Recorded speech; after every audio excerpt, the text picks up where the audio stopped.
হ্যাঁ বন্ধু, তো আজকে অনিতার রান্নাঘরে নাস্তা আইটেম হবে। তার জন্য হচ্ছে, তার নাম হচ্ছে সুজির পরোটা।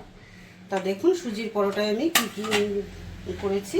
সুজিটা আমি ভিজিয়ে রেখেছিলাম, আধা ঘন্টা হয়ে গেছে। আর একটু ভিজালে আরও ভালো হতো, কিন্তু আমার সময় নেই বলে আমি আর অতটা ভিজাতে পারলাম না। তা এই হচ্ছে 300 গ্রাম সুজি।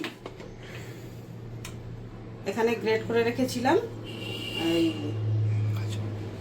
গাজর, আর এখানে রেখেছিলাম কাঁচা লঙ্কা, এখানে ধনেপাতা, আর এখানে হচ্ছে ছোট ছোট কাটা কুচানো পেঁয়াজ।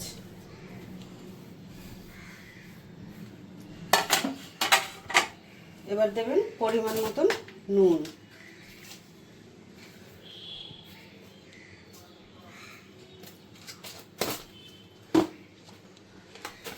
আর দেবেন গোলমরিচ গুঁড়ো।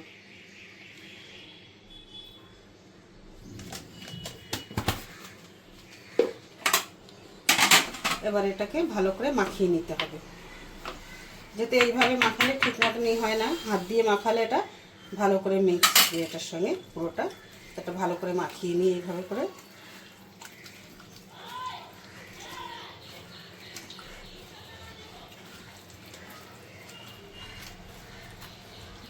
তা দেখলেন তো বন্ধু আমি কি কি দিলাম এটাতে। তো এটা অনেকটা মোটা হয়ে গেছে, একটু জল দিতে হবে এটাতে। এভাবে হাত দিয়ে একটু ভালো করে মাখিয়ে নেবেন, তাহলে জিনিসটা ভালো করে মিশবে সব। একটু জল দিয়ে দিই এটাতে।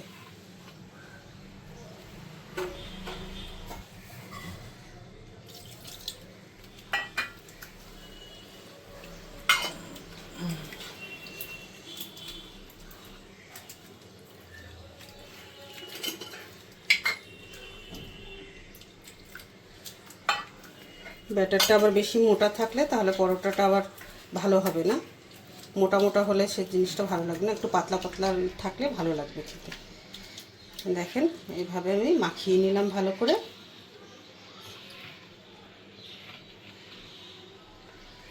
ব্যাটার আমার রেডি।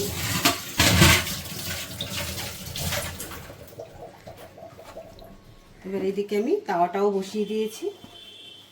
যেহেতু তাওয়াটা ভালো করে গরম করতে হবে, গরম না হলে তাহলে আবার দুটা পরোটাটা ভালো করে ইয়ে হবে না, ঘুরবে না। তা অল্প করে দিলাম এখন।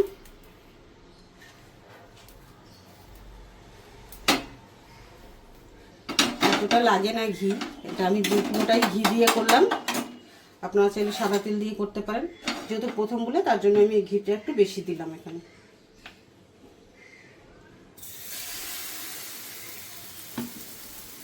এবার হাত দিয়ে ভালো করে এইভাবে ছড়িয়ে দেবেন।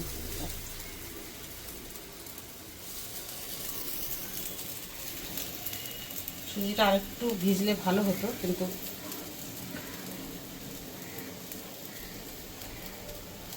আপনারা চাইলে সকালে যখন বানাবেন রাত্রেবেলা ভিজিয়ে ফ্রিজেও রেখে দিতে পারেন, তাহলে আরও বেশি ভালো হবে।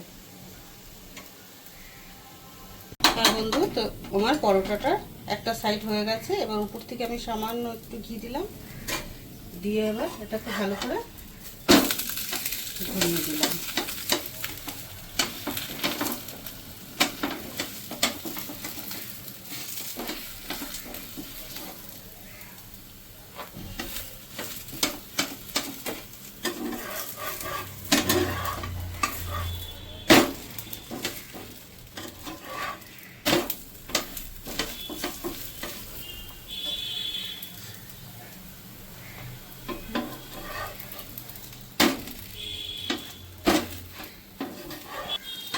হ্যাঁ বন্ধু, তো এটা হয়ে গেছে। এবার নামিয়ে দিলাম।